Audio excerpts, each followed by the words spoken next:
Les gens, dites-vous bien que nous n'avons aucune tendresse pour ce genre de comportement. J'ai vu les images et je le redis, quelle que soit la situation, à part la légitime défense, et ce n'était pas de la légitime défense, rien n'autorise à tuer. Voilà, rien. L'homicide de Naël, jeune adolescent de 17 ans, par un policier le mardi 27 juin 2023, n'est pas un fait divers. Il est le résultat d'un long processus de dégradation des pratiques policières. En 2017, le cadre légal du recours à la force par les policiers a été étendu par Bernard Cazeneuve sous la pression des corporations policières. Le bilan de cette réforme du Code de la sécurité intérieure est accablant. Les chiffres en attestent. De 2002 à 2017, on comptait 17 décès suite à des refus d'obtempérer. Et depuis 2017, on en compte déjà au moins 30. Comment comprendre cette situation ? Nous avons rencontré Laurent Bigot, haut fonctionnaire et ancien sous-préfet, qui nous a éclairé sur le sujet. Évidemment que la loi de 2017 est très mal rédigée et la rédaction doit être revue, puisqu'on demande dans le feu de l'action aux policiers d'évaluer une menace potentielle et si le potentiel de cette menace est avéré, de pouvoir faire feu.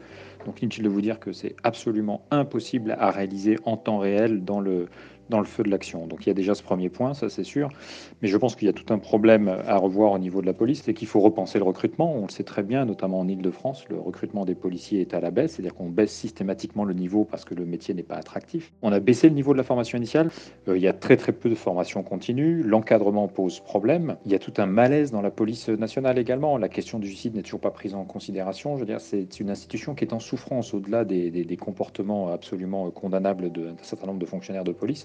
Il y a aussi une institution qui est en souffrance. Donc il y a besoin de se ressaisir, il y a besoin de regarder les choses en face, d'arrêter de se raconter des histoires et surtout d'arrêter l'instrumentalisation de ces questions parce que derrière, c'est la vie de personnes, d'êtres humains qui est en jeu. Le groupe La France Insoumise à l'Assemblée nationale a immédiatement publié un communiqué suite à ce drame. Clémence Guettet, députée LFI NUPS, nous détaille les réponses attendues pour que les pouvoirs publics se montrent à la hauteur de l'émotion suscitée par cette tragédie. Avec le groupe parlementaire de la France Insoumise, nous avons tenu à, d'abord, exprimer notre soutien à la famille. Ensuite, nous demandons des réponses judiciaires, mais surtout, c'est notre rôle, des réponses politiques. Évidemment, l'auteur du tir et les policiers qui ont menti pour couvrir son acte doivent être suspendus. Tout comme doit être dissous le syndicat France Police qui a salué cet acte. Une enquête et des sanctions efficaces, ici, comme à chaque événement de cette nature, sont indispensables pour montrer aux Françaises et aux Français une volonté politique d'en finir avec les violents qui gangrènent la police. Une commission d'enquête sur les refus d'obtempérer est nécessaire. Notre groupe parlementaire l'avait déjà proposé au mois de janvier. Surtout, il faut tout changer pour garantir la sûreté des citoyennes et des citoyens et en finir avec les violences policières. Il faut changer l'organisation de la police, la formation des policiers et qu'ils soient contrôlés par une instance indépendante. Sous Macron, c'est une loi sécuritaire par an. Nous abrogerons toutes leurs dispositions inefficaces, inutiles ou dangereuses.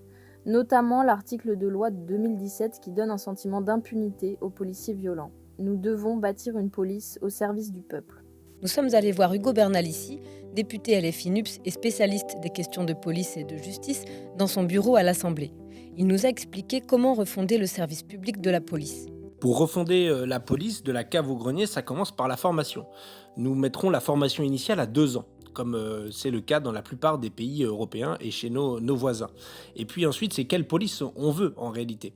Et nous, ce que nous voulons, c'est d'abord une police de proximité qui puisse intervenir en connaissant les gens qui sont dans leur lieu d'intervention et que les gens, réciproquement, les connaissent. Parce que le principe directeur qui nous anime, c'est celui de la désescalade en toute matière, que ce soit sur une intervention à domicile, sur un contrôle routier, sur des gens qui sont là dans la rue, voilà, peu importe. La désescalade, c'est ça le principe directeur.